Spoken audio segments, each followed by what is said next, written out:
Yangilikni eshitdinglarmi? Janubiy Koreyani davlat rahbari, prezidenti terma jamoaning muvaffaqiyatsiz ishtirokidan keyin terma jamoaga taalluqli uni bosh murabbiyini tayinlashidan tortib jahon chempionatiga tayyorgarlikni hammasini tergov qilishib, topshiribdi, buyuribdi. Nima uchun bunaqa omadsizlikka uchradi deb.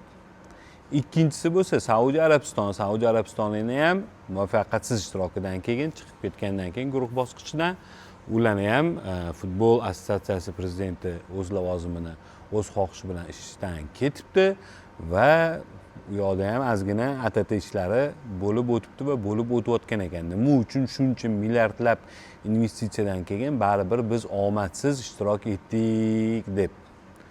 Biz ham ko'p futbol o'ynagan, futbol bilan shug'ullanib kelayotgan va kechagina o'sha o'zini faoliyatini yakunlagan professional futbolchilarimiz ham u yoqda bu yoqda juda ham ishlar sust bo'lganini aytib o'tishmoqda va haligacha hali bunaqangi muvaffaqiyatsizlikka kim javob berishi hali aytilgani yo'q. Bu qiziq. Buni kutamiz. Mana shunaqa gaplar.